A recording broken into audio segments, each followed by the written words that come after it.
you. Who else could it be but your man Lou? Yeah. We head to overtime.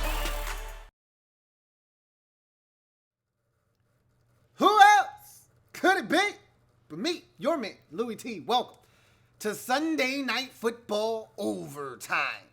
Cowboys, Eagles, NFC East family business. You know how the family do it. If these two teams said they ain't did it, then they ain't did it. But if they did, well, that's family business. And this is my family business, so you know I thoroughly enjoyed tonight's festivities. Don't want to make this about my boys, but what a good weekend it was for the good guys. As the Skins got the win, and then the Cowboys got the win tonight. Not often you're going to hear me be a Cowboys fan, but I wanted those boys to take down the Eagles because I think they're the biggest threat to us in the division. And look, the Eagles don't look like the same team.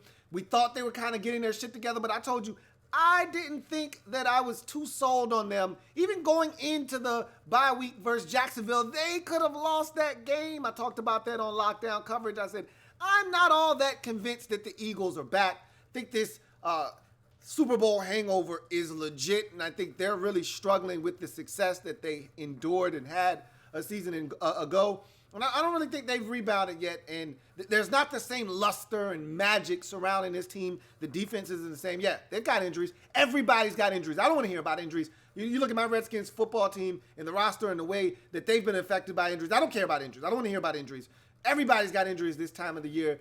Who deals with it the best will determine which 12 teams makes it to the postseason. And right now, the Eagles aren't handling their injuries that well on the defensive side of the football. You allowed a Cowboys offense that had been struggling of late. And Ezekiel Elliott hadn't been getting off on anybody. Why? Because the Cowboys have been one-dimensional. Teams have loaded up the box, dared Dak Prescott and company to beat them, and stopped Ezekiel Elliott. I've already said, if the Cowboys are going to win games, Ezekiel Elliott is going to be the lead dog. He's going to be the catalyst for any victories that they get. And the Eagles simply let this man go bananas tonight. And he set the tone for what was going to be the Cowboys' offensive outburst of 27 points and a victory on the road at the Link over the Super Bowl defending champion Philadelphia Eagles. So if you're the Eagles right now, you're struggling on defense. Offensively, Wentz has been outstanding this year. I've said that a number of times. He's not the issue, but I keep going back to this. I actually don't know what is the issue on offense. Something's not right. You know what I think it is? It may be the receiver position. I'm starting to kind of pinpoint. One, you don't have a run game. Nobody's afraid of Josh Adams. Even though I like him, of course, he's a Notre Dame fighter, Irish Golden Domer. So I like Josh Adams, but he went undrafted for a reason. I so want to call Wendell Smallwood Correll Buckhalter. The Wendell Smallwood, no one's afraid of him either. And then there's another undrafted back on your roster out of Wisconsin, Corey Clement. Nobody's afraid of any of those guys. So your running back position doesn't strike fear into the opposition, but neither did it last year, okay? So I don't think that is exactly why this team is struggling. Even though you ran it effectively last year, I don't think that's the missing link. I think the missing ingredient is the receiver position. Zach Ertz had 14 catches tonight, which we've seen Ertz do before, all right? But it's getting to the point where it's starting to Ertz this offense, all right? We know where the football is going on 3rd and 6. We know where the football is going on 2nd and 8. We know where the football is going on 1st and 10 play action fake. It's going to Zach Ertz. And I think it's starting to Ertz this offense because all of a sudden now, Alshon Jeffrey not as big a factor in this game. Nelson Aguilar had the one big catch, almost dropped that, but not as big a factor as he was a season ago. He was making all kinds of big plays last year. He was taking little short slants and little hitches and wide receiver screens and turning them into huge plays. Where's that been this year? Everything right now in this Eagles offense surrounds and revolves around the tight end position, and I think that's a problem. And hell, you could argue that your best receiver this season has been a guy that you signed literally in week number 5 in Jordan Matthews. Now, I think Alshon Jeffrey has had an impact since he's come back from the injury, but you could argue that Jordan Matthews is right there with him in terms of production and impact. So I think the Eagles are missing a lot of things defensively. They're so banged up on that side of the football, it's not even funny. Still, I don't care. Nobody cares about your injuries. Nobody wants to hear your sob stories about injuries. Everybody's got them. So no one wants to hear about your injuries, but they are banged up on the defensive side of football, especially in that secondary, which was already garbage to begin with. Even if they were truly healthy, I don't think anybody feared the Eagles secondary. Their secondary always has been the weak link of their defense. I think where everybody thought the Eagles would be so strong that no matter what was going on in the back end, they were going to be able to erase it because of their defensive line. Remember, they went out and got Haloti Ngata. Remember, they went out and got Michael Bennett. They already had Fletcher Cox. They already had a defensive line with Bennett or with Derek Barnett, who I think is injured, and I'm not sure if he's gone for the season, but I know he's definitely injured. You had Barnett coming into the season. You also had Graham coming into the season. So we looked at that defensive line, and we were like, man, they are loaded up front. It's going to be impossible to block them, especially with Fletcher Cox wreaking havoc on the interior alongside now. Oh, yeah, Timmy Jernigan was another guy that you thought would be a problem coming into the season. There was just so much for this Eagles defensive line. It was just abundance of riches that you thought, man, they're going to be damn near impossible to stop up front. They're going to get Jordan Hicks back at the linebacker position. They had re-signed Nigel Bradham. You just saw all of these pieces coming together. You're like, man, they look like they're going to be a problem in the front seven. And it just really hasn't evolved and materialized the way that we thought it was going to. And so that second part of that defense, that back half, has been exposed this year. And so there's so many things going on with this Eagles team that is partly to blame for the start that they've gotten off to at 4-5 now. Meanwhile, for the Dallas Cowboys, this was a season-saving game. You lose this game, you drop to 3-6. You got Atlanta on the road next week, which would have been a tough ask of you. You could have easily fallen to 3-7 there. You still got the Saints on your roster or on the schedule. You got another date with the Redskins. You got another date with this Eagles football team. It wasn't going to get any easier for you. You needed to get this one. You still got the Colts, who are playing much better football of late. So if you're the Cowboys, this was a must-have game, and they approached it as such. They came out, and I thought they set the tone early with what they were able to do from a defensive standpoint. I already told you that the Cowboys defense is legit. That's an elite group over there. I've said this a number of times, even when they were losing games like against the Texans earlier on a Sunday night, or even against the Redskins. That's an elite defense over there. That's a playoff-ready defense. I told you that about a month ago. This is a playoff-ready defense. The problem is the offense isn't anywhere near the level of the defense. Well, the offense balanced things out tonight because those 27 points were huge in the grand scheme of things, and they might have been able to win this game with 26 if Brett Maher hadn't missed some field goals in this game. They might have been able to win this game with, let's say, 26 points, but 23 wasn't going to get it done tonight. The Eagles would have kicked a field goal late in this game. They would have, or, the possession where they went for it on fourth down, that would have been a field goal attempt. This last possession would have been a field goal attempt. So 23 wouldn't have done it tonight. They had to score 27, and their offense stepped up tonight. Amari Cooper, when the ball's in the sky and your QB needs a guy, it's somebody. Amari Cooper starting to really look like a really big acquisition for the Cowboys. Like, I still don't think he was worth a first-round pick, but he's making a huge difference in the way teams approach the Cowboys defensively now. They've got a true deep threat, a guy that can stretch the field vertically, a guy that you have to respect at the receiver position. I can't for the life of me understand why Cole Beasley isn't getting the football more. He got it a lot more tonight. Should have gotten it a lot more last week versus the Titans. He's not getting the football enough in my estimation.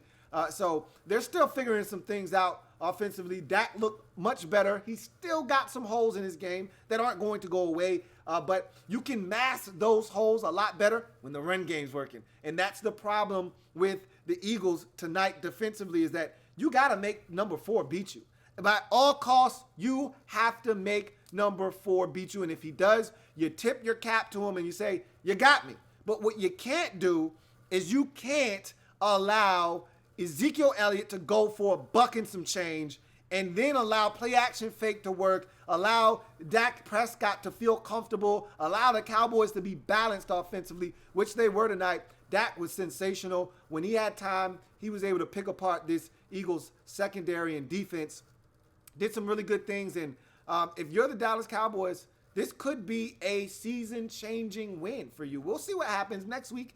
You're looking to get back to 500 on the road versus Atlanta. They struggled today with Cleveland, so that's going to be an interesting matchup. Winner of that game will be back to 500 at 5-5. Loser of that game probably going to be staring their season in the face at that point at 4-6 as we get into the nitty-gritty of this season. So that's going to be a huge matchup next week, but this was a big win for the Cowboys, man. And I talked to my dad before this game, and I told him he had no confidence in his team's ability to win this game whatsoever. I said, I not only think you can win this game, I think you will win this game tonight versus the Eagles. They don't impress me. They don't scare me. I came into this season scared as hell of the Philadelphia Eagles, scared of what they were capable of, scared of the team that they could potentially be because of the confidence that comes with becoming a Super Bowl champion. The swagger that you gain when you hoist that Lombardi, it changes things. Now you don't go into games hoping to win. You expect to win.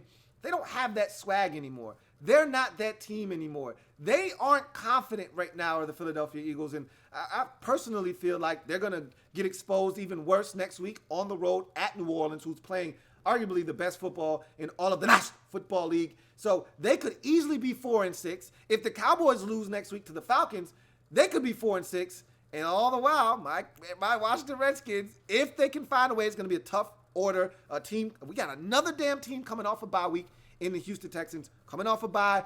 That's going to be a tall ask and a tough order for the Redskins to get that win, especially at home where we've struggled. But nonetheless, I like my chances. But this was a big win for the Cowboys, and you saw a lot of good things from them in this game. Leighton Vander Esch was the star defensively. Him and Jalen Smith, I talked about them all the way back in the preseason, how Smith looked to be back to 100%. He was flying around the football field. Now you add in Leighton Vander Esch, and I know a lot, and I talked about this earlier in the season. I said a lot of people killed the Cowboys for not taking a receiver in the first round and taking Leighton Vander Esch. And a lot of people were blindsided by the pick, including myself.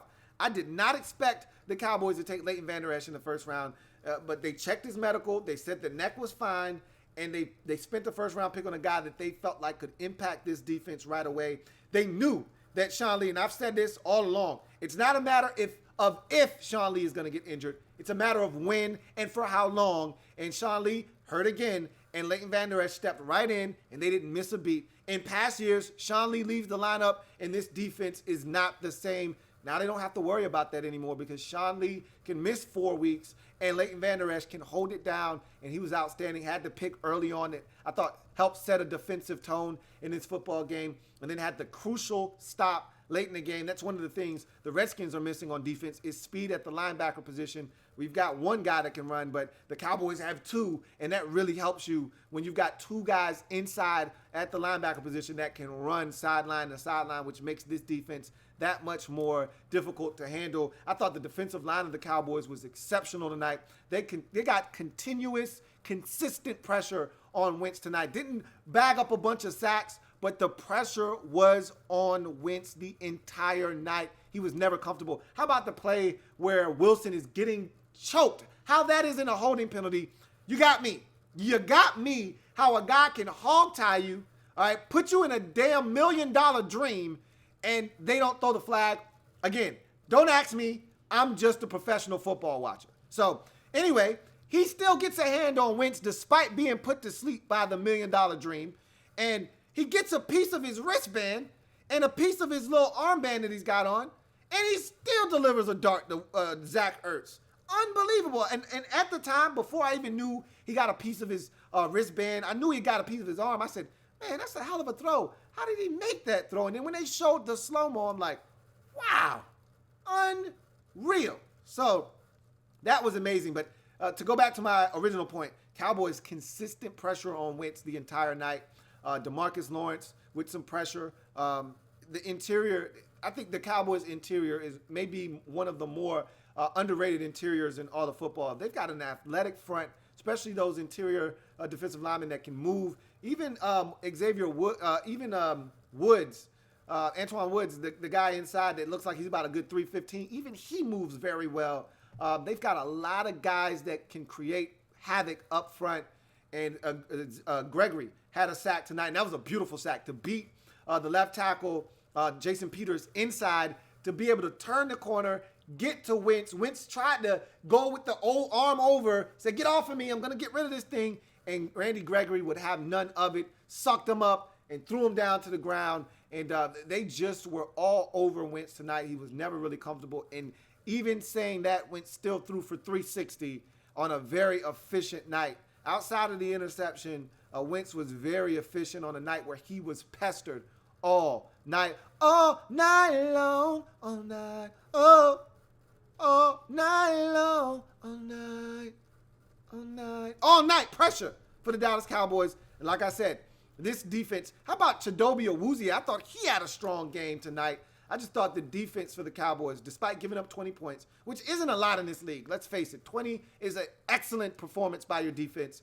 I thought the defense, and really a lot of the points came in the fourth quarter for both teams. We got an offensive explosion in the fourth quarter as neither defense could seem to get a stop until the Cowboys were able to get a crucial one late in this ball game to help them try to preserve this victory. So it was a big performance defensively by the Cowboys, which they've been good.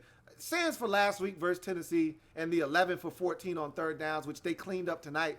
They've been outstanding defensively all season long. It hasn't been their fault that they aren't over 500 right now. It's been more of the offense. And so we saw more of that tonight and less of what we saw last week. And the offense stepped it up. The offense stepped up. And you got to tip your cap to the Cowboys, man. This was a really gritty performance on the road in the division against a team that had been surging in the Philadelphia Eagles, coming off of a bye week. All of the things that you needed to go in your favor were against you. Eagles were on rest. Eagles were playing with a little bit of confidence now after winning a few games in a row. This seemed like a daunting task on the road with all the adversity that you faced coming into this game. Troy Aikman kind of throwing the Cowboys organization under the bus. And everyone looking at Dak as the problem, Jerry Jones going to defend him, things seemingly going in the wrong direction. Cowboys stepped up tonight. And I thought they would. I thought this was a spot that the Cowboys could step up and maybe get a dub, and they did, and Dak Prescott played well. Ezekiel Elliott was the offensive MVP for the Cowboys. How about that leaping run where if he stays on his feet, he scores? That's just amazing. You could tell the dude was a hurdler in high school. That's ridiculous how high he got up over that defender and still kept his balance for an additional 10, 15 yards after leaping over a man in the middle of the field. He was exceptional tonight.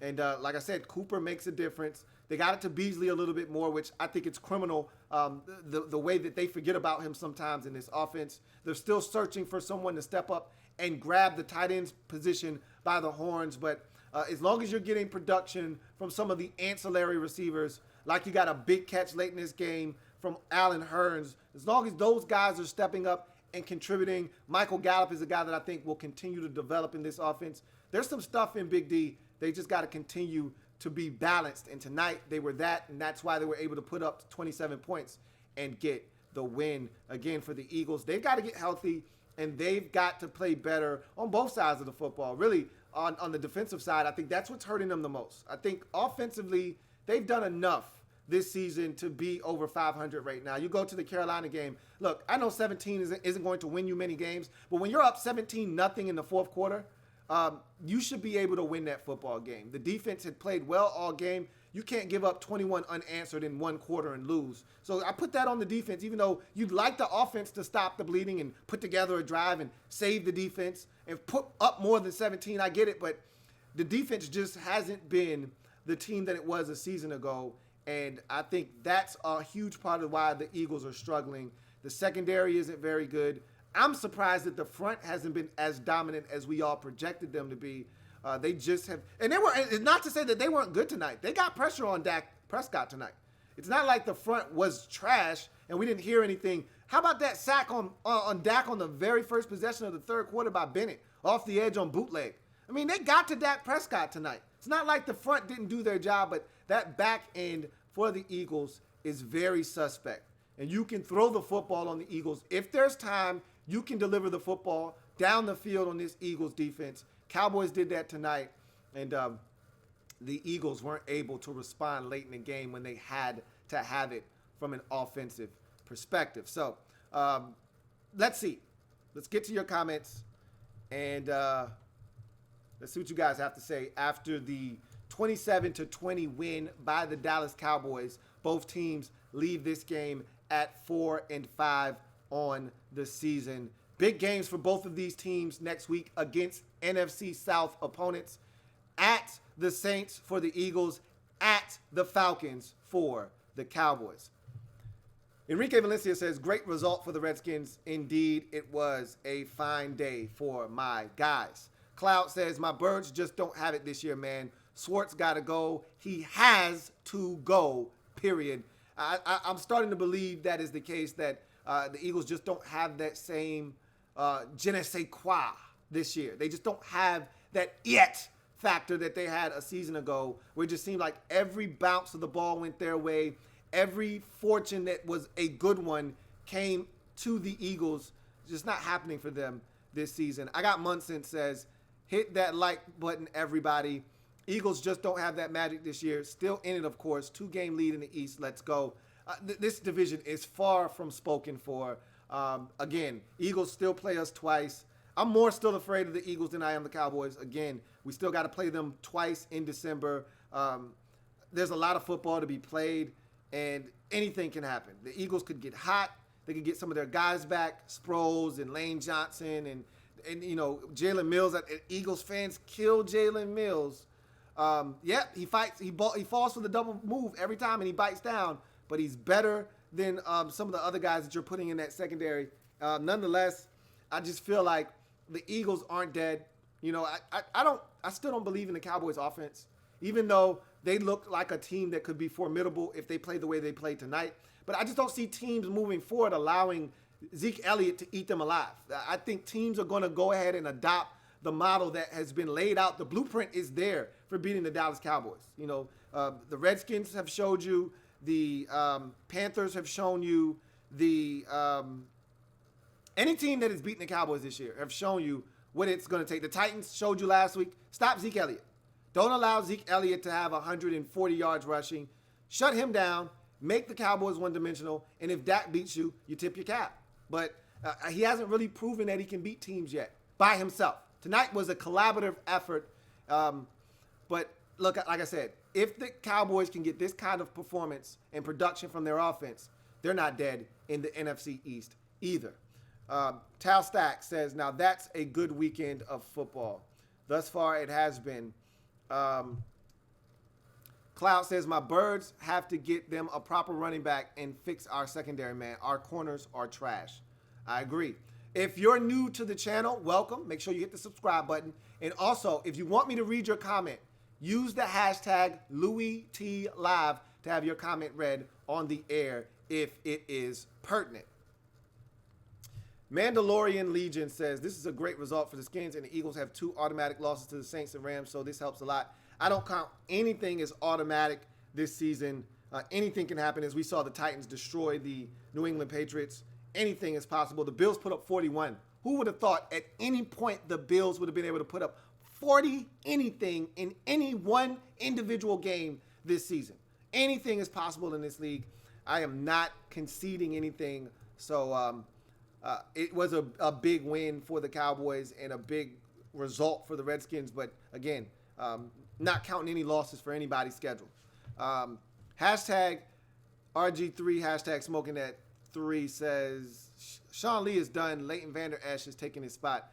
The Sean Lee, when healthy, will be back in there. They're just going to have to find some snaps for Leighton Vander Esch. That's all. And like I've always said this, there's always space for talented football players on the field. You'll find ways to get talented guys on the field. There's never enough space. There's always enough space, for talented football players. You'll find ways to get those guys on the field.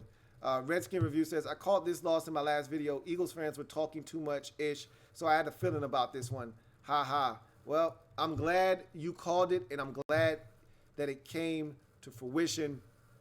JP says, this was upset Sunday if I've ever seen one. Patriots lost, Cleveland lost, and Philly lost. You mean Cleveland won and Philly lost. I think this Philly game was an upset, but not to the extent that Cleveland beating Atlanta and Tennessee beating the Patriots was. But this was really a really crazy weekend from a results standpoint because I just thought that I knew that this was going to be an easy week to predict. I told my dad two things. They were capable of beating Philadelphia and that the Patriots were on upset alert in Tennessee. But I said, this is going to be an easy week. There are only about 2 or 3 games that I think could go one way or the other.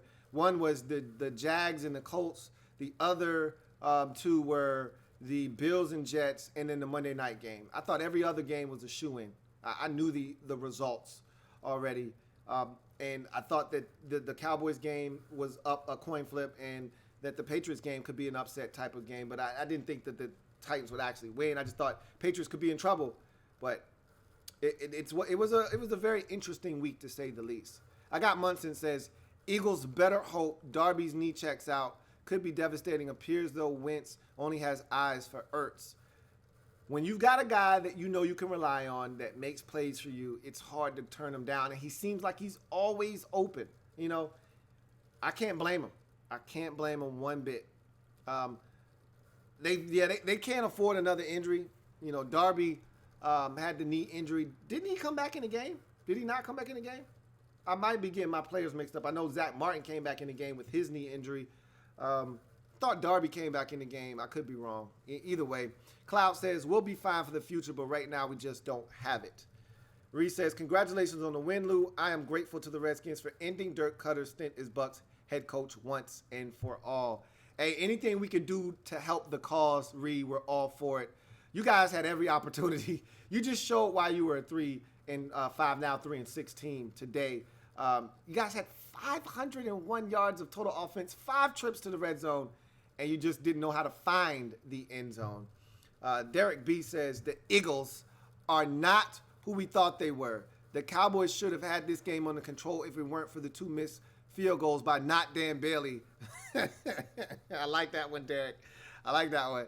Zeke is still a beast. Yeah, for anybody, and I talked about that on my podcast, for anybody sleeping on Zeke, don't. Okay, wake the hell up. He's still, I know this is a little bit of a down year for him because of the lack of production around him, and so teams are focusing in on him more. But let's not make the mistake of thinking that this guy is any less of a back than he has been in the past. He's still an animal, and you saw it again tonight. And, not Dan Bailey missed some kicks tonight, and that could have cost the Cowboys. Luckily enough for them, it did not come back and backfire against them. Or did he just miss one? It felt like he missed another one because that first one barely snuck through the upright. But nonetheless, not Dan Bailey. I think he did miss 2 tonight. If I'm not mistaken. Don't get me the line. It may have only been 1. It felt like more than 1. But anyway, Enrique Valencia says, time to talk about the Colts O-line as a top 3 unit in the league. Ever since Anthony Costanzo came back and Braden Smith took the right tackle spot, we haven't given up a sack. Yeah, you guys are 1 game away from tying the NFL record for most consecutive games not surrendering a sack. The record is 5 games straight by the Giants and protecting Eli Manning some 5-6 years ago or whatever it is. Andrew Luck and sacks are synonymous with one another, and the fact that he hasn't been sacked in 4 games is a testament to your GM, Chris Ballard, making the necessary dedication to the offensive line, spending the necessary resources. A lot of people thought the Colts were crazy for taking offensive lineman out of Notre Dame, a guard in the top 10, passing on some talents that may have been able to help you with some other positions. Look, you fortified the guard position. Ryan, you got the kid from Alabama, Ryan Kelly, at center a couple of years ago. You've been building this bully for a while now. And it's starting to come to fruition. Braden in the 2nd round out of Auburn, things are starting to fall in place for you. And I was a big believer in Braden Smith as a tackle. Everybody said he's a guard. And I'm like, well, on tape, he played tackle at Auburn. And until he shows me he can't play tackle, why not give him a chance? They started him out at guard. They moved him to tackle. And the guy's been lights out ever since. I don't understand why people decide the fate of a player before they even give him a chance to prove that they can or can't do something. Anyway, Reese says, you witnessed Peyton Barber's resiliency firsthand, Lou. Have you changed your song? I told you could play some ball. I was impressed with him. As I watched this game, it's crazy that you bring him up because every time he broke 5 tackles on a play and still got 12 yards in a play that should have been a loss of 4, I thought about you and you continuing to pester me about Peyton Barber. And I said, damn, Reed was right. Peyton Barber actually does have a little bit of game, man. So, yeah, you're right. He does have some game. I saw it firsthand, and he was impressive. Sean Yale says, new here. Can we sweep Dallas and split with the Eagles? Welcome, Sean. Yeah, we can sweep Dallas. It's definitely in the realm of possibility, but I'm going to tell you this. I'm not confident on Thanksgiving. I hate playing Dallas on Thanksgiving. Obviously, we beat them in 2012, the RG3 game. That was fun, but that's not what we do in Dallas on Thanksgiving, generally speaking, okay? I don't like our chances there, but they can't score, and neither can we. And just like the first game, we have a shot, and we've been really good on the road. So I'm not counting us out of that game. Obviously, we don't know who will be healthy for that game, and it will be key. Because, yeah, we got by the Buccaneers with a patchwork offensive line with no Trent and guys banged up and down that line. We've got to be much healthier by the time we get to Dallas because, as you saw, that line is not what we faced today against Tampa Bay. And we're going to get a true test against the Texans this week because they can rush the passer with Watt and Clowney and Merciless. I'm a little nervous about those guys. And then the Cowboys may be just as good, if not better, than that front. So, yeah, it's definitely possible. And we don't have to split with the Eagles. Why can't we beat them twice? You know, before last year was sweep, we owned the Eagles. Why can't we go back to doing that this year? But it's one game at a time. You're asking me to go too far down the road. I told you I'm a guy with very concentrated and narrow focus. I'm up to the next game, and it's the Texans and only the Texans for me. So that's all I'm thinking about right now. Silver V says, wins like this is good for the Redskins and bad for the Cowboys fans. Jason Garrett is safe again. I want Jason Garrett to stay safe. As long as he's the head coach of the Dallas Cowboys, they will remain mediocre. So if them winning games like this is what it's going to take for him to stick around in Big D, I'm all for it. Sign me up. John Perez says, all these damn Skins fans still aren't happy that we're winning for once. And they're still calling for Colt McCoy like he's going to win shit for us. Look, I can't argue with them. If they don't understand what's going on here, then I can't help them. At this point, you've had enough of a sample size to see where this is going and what we are as a football team. If you haven't seen enough of Colt McCoy to know that he's going to turn it over, and some of these wins that we've had this year that if you turn it over you wouldn't get, if they can't understand and see that, then again, I can't help them. And I'm not going to try to rally those guys and reel them in. Either you get what we're doing and you're with the program and you're on board, or you're not. I really don't have time for stragglers who don't understand what the concept and what the program is this year. All right, we handed out programs after week 7 of this is what's going on. Either you got the program, looked over it and said, I'm on board, or you're like, I don't want to stick around for this show, and you left. Either way, I can't help them. Somebody gave me a super chat.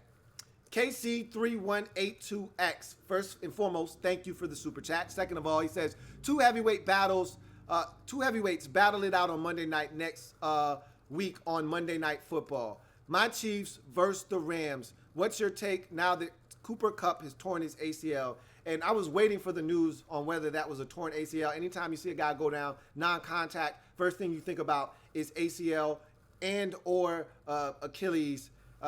That's really unfortunate for the Rams. They've done a really good job over the last 2 years of staying relatively healthy. Kupp is a huge part of their offense. That stings, but they've got so much depth at receiver. You're talking Cooks. You're talking Robert Woods, who has been outstanding. I can't begin to tell you just how good Robert Woods has been for the Rams offensively. All they're going to do is have the next man step up. They've got a receiver from Texas A&M that has played good football for them in the absence. Remember, Kupp missed a couple of games earlier in the season, and the Texas A&M receiver just stepped right in. Can't remember what his name is, but he's like a second-year player. He stepped right in, and they didn't miss a beat. So I think they're going to be just fine. I I don't think this changes anything that they do dynamically from an offensive standpoint. They're getting the tight ends more involved in Higbee and Gerald Everett. So they're clicking on all cylinders offensively. The defense is the thing that I'm worried about with them. And all of a sudden now the Chiefs are getting pressure on the quarterback. I talked about D Ford playing out of his gourd on the podcast. Now they get back a healthy Justin Houston. If 5-0 is back and you got D Ford 5-5 on the other side, 105 is a problem for opposing offenses when you put them together. So with Jones on the interior getting pressure and now 105 outside getting it in together, the Chiefs all of a sudden don't look as bad defensively. That offense, they're starting to cool off a little bit. Okay, I thought they were going to put up 40 today against the Cardinals. They didn't. They got it done, though. It was more than enough, but I just thought it was going to get ugly, and it didn't. Last week against Denver wasn't all that impressive, as we've seen. So they're starting to cool down just a bit. But it's funny. They're cooling down, but they're still scoring 30-plus every week. Yeah, they scored 27 today, but they're still dangerous. All in all, you ask me what I think. I really think that it's going to come down similar to that Sunday night game versus the Patriots. Who has the ball last? I think this is going to be one of those 38-35, 36-33 type shootouts. And the last team with the football probably going to win the football game. That's how the Rams have played it the last couple of weeks. Had they had the ball last against the Saints in that game, they may have been able to complete the comeback. They had the ball last. The defense got the stop in this game versus the Seahawks, but that was a close call. It was a shootout. They were in a shootout versus the Vikings earlier in the season on a Thursday night. That's what they are. They're a team that gets into shootouts. If they can't get pressure on Mahomes, and that's going to be the key. To me, if you're looking for a key matchup, it's your offensive line in the Chiefs versus the defensive front of the Rams. If you can't block Sue, if you can't block Aaron Donald, never, ever trust a man with two first names. If you can't block Dante Fowler Jr., who is becoming a problem, and if you can't block John Franklin Myers, you're going to have a long day at the office for Mahomes. I'm anxious to see how he does against a team that can get legitimate pressure on him because he really hasn't faced a bunch of teams that can get legitimate pressure on him and make him uncomfortable. The team that did that the best this year, coincidentally, was the team that really pushed them to the limit twice in the Denver Broncos, and I didn't think he played his best games against the Broncos. So I want to see how he does against a team that can legitimately get pressure up front. But you can score against the Rams. Everybody's doing it. It's the new cool fad to put up 30-plus against the Rams. So you're going to take your hand at doing that. The question is, can you protect Mahomes enough? Can he not turn it over? And can you sustain offense? Because I think they're going to score on your defense regardless. Whether they're getting better or not, they're going to score on your defense. You're going to score on their offense. But can you avoid the fatal mistake?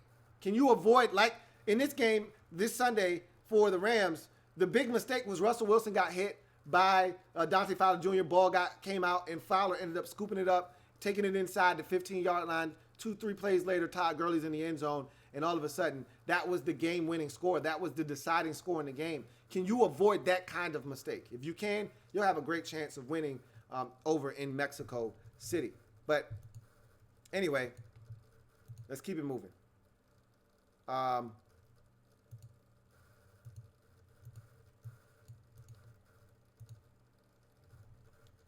See. Oh, Lord. Just pulling up the chat now. All right. Let's see. Captain Spartan 04 says, what do you think of the reports of the Cowboys and the Lincoln Riley rumors? I would think that Lincoln Riley would be closer rumor to Cleveland with Baker Mayfield than he would Dallas. I don't see him coming to Dallas. But I do know Lincoln Riley wants to test the NFL waters. I think I've heard that enough to think that that's true, and there's some validity to that. I think he's going to the NFL. It's just a question of where. Teams love his offensive mentality. They think he's an offensive genius. Everybody's looking for their version of Sean McVay. A lot of people think Lincoln Riley may be that guy. And so it wouldn't shock me if Lincoln Riley is the head coach of an NFL team this upcoming season in 2019. So I don't know if it'll be in Big D. I don't know if it'll be in Cleveland, but he's going to be coaching somewhere. I really believe that. JP says that Bucks field goal kicker for Tampa Bay is hot garbage like Brett Maher. Reese says Dirk Cutter took play calling away from our offensive coordinator, and it showed because we stopped throwing the ball down the field. I'm appreciative of it because, and I'll tell you this much too. We played soft all game long. I know you saw that, Ree. I mean, your guys were catching easy 12 and 14-yard outs all game long. The 8-yard stop and the 6-yard hitch, those were there all day long. The 8-yard hitch, easy catching, and then yards after catch because guys were playing so far off. So I don't think that the pushing the football down the field was really that big of an option in this game because the Redskins were just playing off. The one shot you took down the field to Deshaun Jackson, the corner was so far off that when he threw it, Jackson still was literally 3 yards behind, in front of the corner, and the corner was 3 yards on top of Jackson because he was that far off at the snap. So it would have been hard to push it down the field consistently. Redskins were giving up everything you could ask for underneath in this game. Matthew Lynch says, Redskins have no chance of winning the Eagle game. No shot. I don't buy it whatsoever.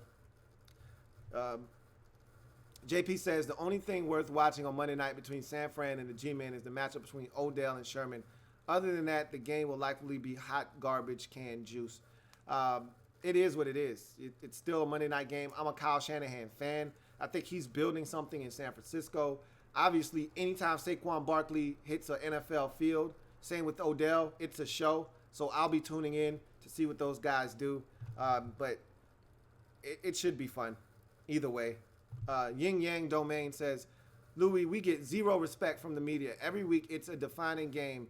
When we get so gun-shy, we win games.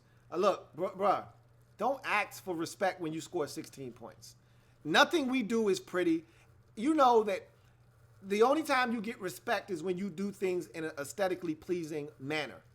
What the Saints did today, that's going to get you a lot of airtime. All right? What the Steelers did on Thursday, that's going to get you a lot of airtime. You score 50, especially the Saints doing it on the road.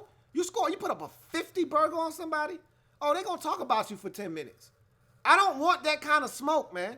I don't want anybody talking about the Redskins. We don't deserve to be talked about, nor do I want them talking about us. Why? Because that shit goes straight to the heads of our players, and they don't play the same.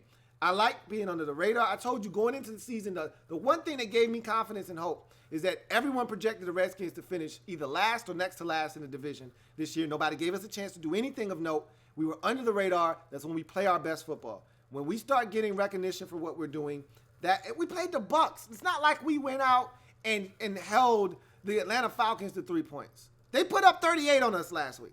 We held the Bucks to 3 points. You're not going to get too much respect for doing what you were supposed to do, which is beat a bad football team. Yeah, they helped us. We'll take all the help we can get. John Perez says, how about Josh Norman shutting down Mike Evans most of the game today? He was a no-show in the second half, and O.J. Howard was invisible all day long. I don't know if that was necessarily a byproduct of Norman shutting him down or if it was just fitty not getting him the football. I can't tell you what was what because there were so many guys open on the day that I can't tell you right now who wasn't open, who got shut down, who did what. I just know that the Bucks had 501 yards of offense. So whether we shut down this guy or that guy, bottom line is they racked up 500 yards of total offense. The only number I care about is points. They only had 3 of those. But 501 yards of offense means they didn't have to throw it to Mike Evans and they didn't have to throw it to O.J. Howard. They threw it everywhere else and they had success. They just couldn't get in the end zone, which really at the end of the day is all you should care about. Blackjack1414 says, what about those Titans? What about them Titans? I told everyone on the show last week and on the podcast, Titans were in line for an upset. I didn't make them my upset special. I'm upset at myself because I thought that could happen. I spoke it into existence, but I didn't make the pick. I didn't pull the trigger. But that's the problem I have with the Titans, though. And I told you this during the Monday night telecast, is that this is the Titans team that will show up for 3 weeks, have everybody believing that they can make a run at the AFC South Division crown. And I think they've got a showdown coming up with the Colts, who are all of a sudden surging 3 straight wins, and they're 4-5. A win against the Titans, and next thing you know, both of those teams are knotted up at 5-5. So all of a sudden now, don't look now, but the Titans are playing good football, so are the Colts. That's going to be a fascinating game there, but they could go smoke the Colts next week, and then the week after that, lay an egg. And that's what drives me nuts about the Titans. But right now, they're playing extraordinary defense. They figured out that their best running back is Deion Lewis. Mariota's playing at another level right now, but again, my thing isn't, can he do this? I've seen him do this before. My thing is, can he sustain this success? I haven't seen him do this for long stretches of time. That's the only concern I have for him. But the Titans are playing outstanding football, for sure. J. Camman says, hey, let's go Buffalo. What about the Bills scoring 41 today? Yikes. J. Camman also says, do you think the Jets were worn out from the Dolphins game last week and that's why the Bills dominated today? No, I just think that they got their asses handed to them. I don't know. This is what they were expecting. They were expecting the quarterback position to look similar to what it's looked like the last month, with a bunch of bums and journeyman guys that were going to turn it over. And instead they got a competent check down quarterback that made all the right throws, that didn't make an ass out of himself. And then you sprinkle in Shady McCoy going bonkers, and all of a sudden you got offensive linemen catching touchdowns and shit. So big win for the Bills, though. I never thought I'd see them score 40 anything in one game this season. John Perez says, we might see Lamar Jackson soon because Flacco may need hip surgery. At this point, with the Ravens trending in the wrong direction, I wouldn't be opposed to seeing what this guy's got. He needs all the reps he can get, because to me, he's not ready to play.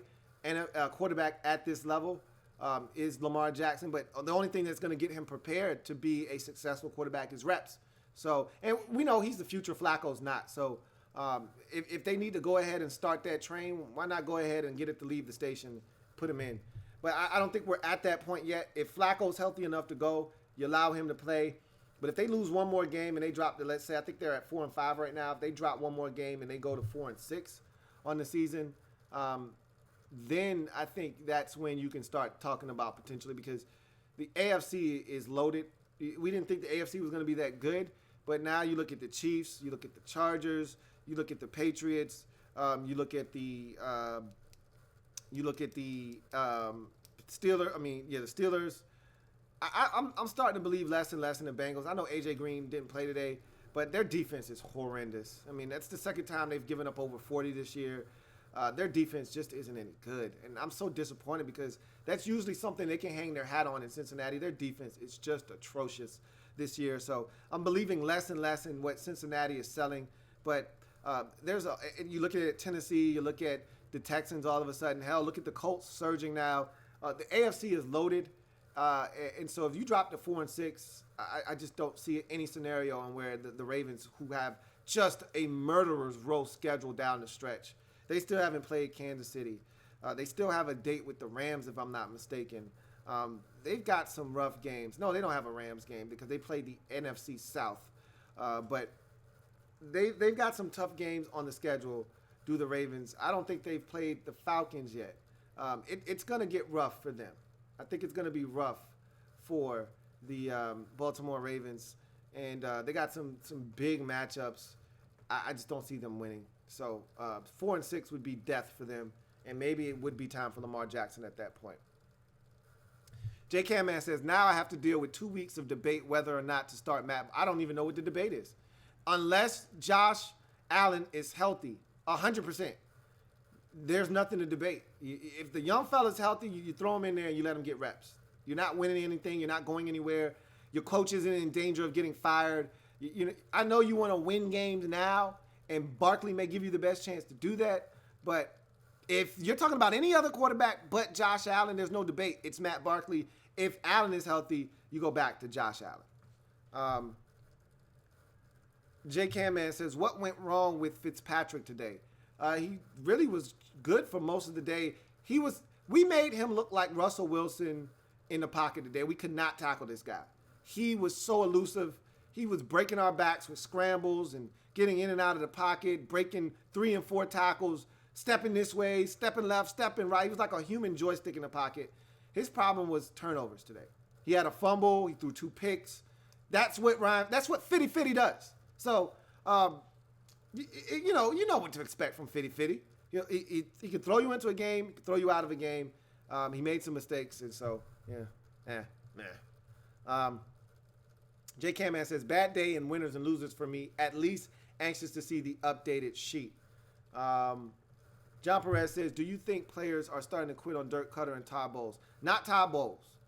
Dirk Cutter, I don't think they're quitting. They played hard today. That wasn't the reason. They didn't quit in the game versus the Redskins. They just made mistakes like a 3-5, now 3-6 football team does. I haven't watched the Jets game, but to give up 41 to the Bills, that can't be good. That can't be good. Reese says, my top 3 head coaching candidates for the Bucs are John Harbaugh, Bruce Arians, and Chris Richard. Now, on the Bruce Arians front, he said the only team he'd come back and coach are the Cleveland Browns. So you can scratch him off the list. He doesn't want any of your quarterbacking situation. He wants a young Baker Mayfield that he can get his hands on. He loves the situation in Cleveland. He's already said the only job I'll come back and take is Cleveland. So go ahead and scratch him off your list. If Harbaugh gets fired, he'd make the perfect coach in Tampa Bay. Perfect coach in Tampa Bay. But anyway, Reese says, did you see the Redskins troll Cutter on Twitter after the game? Nope, I did not see that. I'm pretty sure I will hear about it, though, but I did not see that. We've got 8 minutes left. Ree also says the Bucs spent a boatload of money on the defensive line and a patchwork offensive line of the Redskins bitch slapped us. We spent you're talking about our offensive line. You know what? Look, Ty Nsekhe is the best backup left tackle in all of football. So you were playing against a starting left tackle today. And I thought it was going to be problematic because early on the very first snap of the game, Gerald McCoy got pressure. I was like, oh, shit, here we go. But for the most part, they did a pretty good job of keeping Alex Smith upright. I was proud of the guys. I tried to tell anybody that would listen that Vita Vea, not going to get pressure on the quarterback. He may stop the run. Hasn't even done that. Always be wary of these Samoans that play at Washington. They generally don't produce at the level that they do in college. There are so many talented football players that play on, just similar like to Alabama. You always got to be wary of the Alabama boys that you draft because it's so much talent on those defenses that you're not sure if it's actually just them being a baller or if it's just all of the talent around them helping them shine. And those guys at Washington, I always am a little wary. We saw the Browns spend a first-round pick on Danny Shelton. I thought Shelton was going to be a stud. It didn't work out. That got me to thinking, I don't know about Vita Vea. I was never on the Vita Vea train. I thought he was going to be a good, and he still may be. You know, I'm not counting him out. He's not a pass rusher, though. I told you that. He's not a pass rusher. But I thought he'd be better against the run. I thought he'd be more stout. I thought he'd be a difference maker getting into the backfield and disrupting things. Just haven't seen that from him this year. McAllister Nicholas says, no one's beating the Saints. As of right now, they're playing at a different level. Not to say that they can't be beat, but they're playing hot football right now. They're just really. You know what's going to be a fun game? Thanksgiving against the Falcons. That's going to be fun because generally speaking, those games come down the wire and the home team always wins. Well, you went into Atlanta and won earlier, so that means Atlanta is technically supposed to come into the Superdome and win. I can't wait to watch that game on Thanksgiving night. That should be a ton of fun. Reese says, another season down the shitter Lou. He said it sucks too because I feel like we have some really strong talent on this team. Jim Moore once said, we're close, and close don't mean shit. Look, I've said it a million times. Talent is only as good as the coach that's leading the talent. And right now, your coach isn't good enough. And I told you that way when you made the hire of Dirk Cutter. I said Dirk Cutter is trash. I didn't like him as an OC. I like him even less as a head coach. So, FBG Tony says, what about the Bills, Titans, and Cowboys? Damn, they play hella well today. Can the Cowboys and Titans keep this up?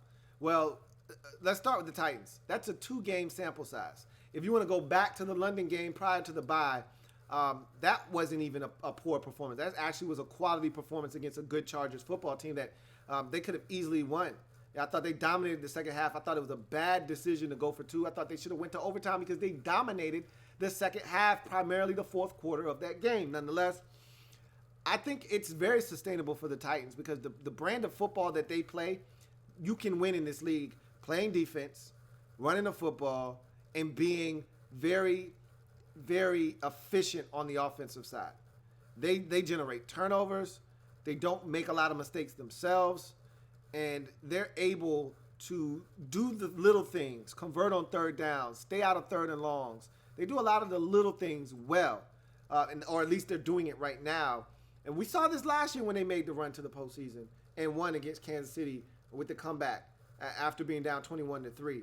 We've seen this from them before. So this is sustainable for them, but we'll see if they can be consistent. Corey Davis, for those of you not paying attention, is evolving into a true number 1 right before our very eyes. I told you the young man had talent. Some of you were calling him the B word already.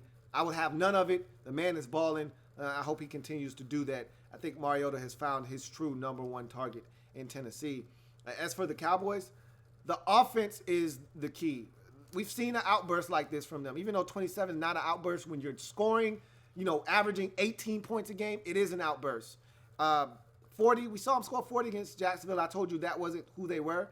And then the next couple of weeks, they could barely muster 20. So it's all about this offense being able to be consistent. The defense is good. I already told you that. That's not going to change from week to week. The defense is legit. It's all about the offense for the Cowboys. If they can get offensive production on a week-in, week-out basis, yes, this is sustainable for them as well. Matthew Lynch says, Quinnen Williams from Alabama is a baller, going to be the number 1 pick. The 20th Mike says, this was a predicament you were expecting, the Cowboys getting the win. He says, was this a predicament you? Yeah, it was what I was hoping. I didn't necessarily expect it. So let me clean that up. I thought the Cowboys had a shot at winning this football game. I truly did. Did I think they were going to actually go into Philly and win? I wasn't 100% sure on that. No. JP says, how about Larry Fitzgerald passing Terrell Owens for second place all-time receiving yards today? The man needs just a few more years to pass Jared. He could play. Problem is, who's going to be throwing him the football? Is it Rosen? Do you trust Rosen to get him enough targets, enough touches? Larry's been so good in his career. We all know that. He's not catching Jerry Rice, though. Jerry put those numbers so far out there that I don't think anybody's going to ever catch Jerry. FBG Tony says, what's the Eagles' issue? Can they fix this losing, especially at home? I just don't think they have it. Like my man Cloud said, I think he said it best. They just don't have it this year. They just don't have it this year. J. Camman says, any chance Rex Ryan comes back to coaching? He went on record saying that after the Bills, he was done, but the Ravens could be tempting for him. Yeah, he'll come back. All coaches get the itch to want to coach again. And he wants to coach again. He's got an ego, so he said, I don't want to coach. He wants to coach. And if somebody calls him with a good offer and he likes the situation, he'll be back. Reese says, Bruce Arians loves Jameis. He's known him since he was in junior high. I'm just telling you what the man told me. He said, I'll go back for Cleveland. There aren't many other jobs that I'm interested in. He can love Jameis all he wants. You're not going to change who Jameis is. Jameis is going to turn the football over. He's another one of these Robert Griffin III type of guys that doesn't know when a play is over. He doesn't know when to say when. He thinks that every play can be salvaged, and sometimes you just got to say, the defense won on this one. Let me get rid of the football and live to fight another day. That's not in Jameis's DNA. He thinks he can win on every snap, and that leads to turnovers. You can't get that out of his DNA. It is who he is. Craig Smith said, just stopping by for my weekly reminder, fam. Chargers 7-2. Never mind us, though. LOL. I talked about you on the podcast. Gave you a lot of love on the podcast. You guys woke me up last week. After the win against Seattle, I said, I'm sold. You got me. I'm not going to buy in quite yet because I know you can't beat Kansas City, but I'm sold on you being a playoff participant. There. So, but thank you for dropping in and dropping us your one-liner on your Chargers. I look forward to that each and every single week.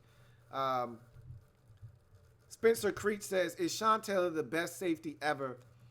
I don't think he's the best safety ever. He didn't play long enough. If you ask me, I'm biased. You can't ask me that because I thought for the short period of time the man was a shooting star. And similar to Gale Sayers, who only played like 5-6 years and is in the Hall of Fame, I felt like Sean Taylor had that kind of impact. Only, small sample size, but look how many safeties come into the league and their favorite player is Sean Taylor, and the guy that they emulate, they want to be like, is Sean Taylor. How many guys, countless guys come into the league, they're at the safety position, and who's their favorite player? Sean Taylor. So he's influenced an entire generation with the way he played. You won't find that combination of size, speed, athleticism, physicality, and playmaking ability all in one body. You just won't. I don't think you'll ever see that again. The man was 6'2", 215, with about a 43, 44-inch vertical, running a sub 4.5 that just could knock the daylights out of anybody, put the fear of God in every single receiver coming across the middle of the football field, but yet could play center field and run sideline to sideline, red line to red line. I mean, you'll never find another one like Sean Taylor. So, but I'm biased. You can't ask me. J. Camman says, geography-wise, Dallas being in the NFC East makes no sense. Dallas and Carolina should switch divisions geography-wise. Yeah, but it's not about geography. They've made some of the switches. Remember, the Arizona or Phoenix Cardinals used to be in the NFC East once upon a time. When they realigned the divisions, when the Panthers came into the league and the Texans came into the league and made it an even 32 teams, 8 divisions, 4 apiece, the Cardinals then was transported out west. But remember, they used to be in the NFC East. So all the divisions don't always make sense. All right. But, I'll give you another example. Well, you already named the one I was going to name, which is Carolina. But anyway, bottom line is Miami Dolphins in the AFC East. All right. They should be in the AFC South. But they're not. It happens. It's fine the way it is. I hear what you're saying, though. Mr. Shizzy says, be honest, what do you think the Redskins record will be at the end of the season? Be honest, Louie. LOL. Look, bro, I told you I got tunnel vision. I told you before the season started, best case scenario for the Redskins was 10-6.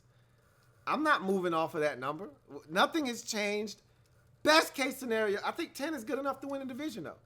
So, best case scenario, 10-6. Until the Redskins, if the Redskins get to 9 or 10 wins and we still got 3 or 4 games left, that's when I'll be like, oh, shit, we can win 11 games. Until then, 10-6 is still the best case scenario for the boys, and that's the way I see it. So, we'll see. Anyway, that's going to do it for your man, Louie T. We've hit our hour mark. I thank you guys for joining me on the program tonight. Big win for the Cowboys on the road in the division, handling a little bit of NFC East family business, 27-20 over the Philadelphia Eagles in a really well-played football game by both teams. Both teams leave this game at 4-5. Both teams have tough road matchups against NFC South opponents in week number 11. Cowboys pack this W up and travel to the A to take on the Atlanta Falcons. Meanwhile, the Eagles pack up this L and take it to Nolans to take on the red-hot New Orleans Saints. I'm your man, Louie T, signing off. I thank you guys for joining me. Remember, we're changing the game one live feed at a time. And also remember, if it's not your man T, it's not the best NFL coverage that it could be. Come back and join me tomorrow for lockdown coverage, a breakdown of all the games, not on primetime, not Redskins related. All the other games will be broken down in podcast form on lockdown coverage. So make sure you check that out. Available iTunes, Stitcher, Google Music Play, and of course on the website, louietnetwork.net. For all of you out there joining me, my man and me, your man Louie T, thank you for joining me. Take care, God bless, and good night. See you guys tomorrow for Monday Night Football Overtime. 49ers, Giants. Until then, have a good one.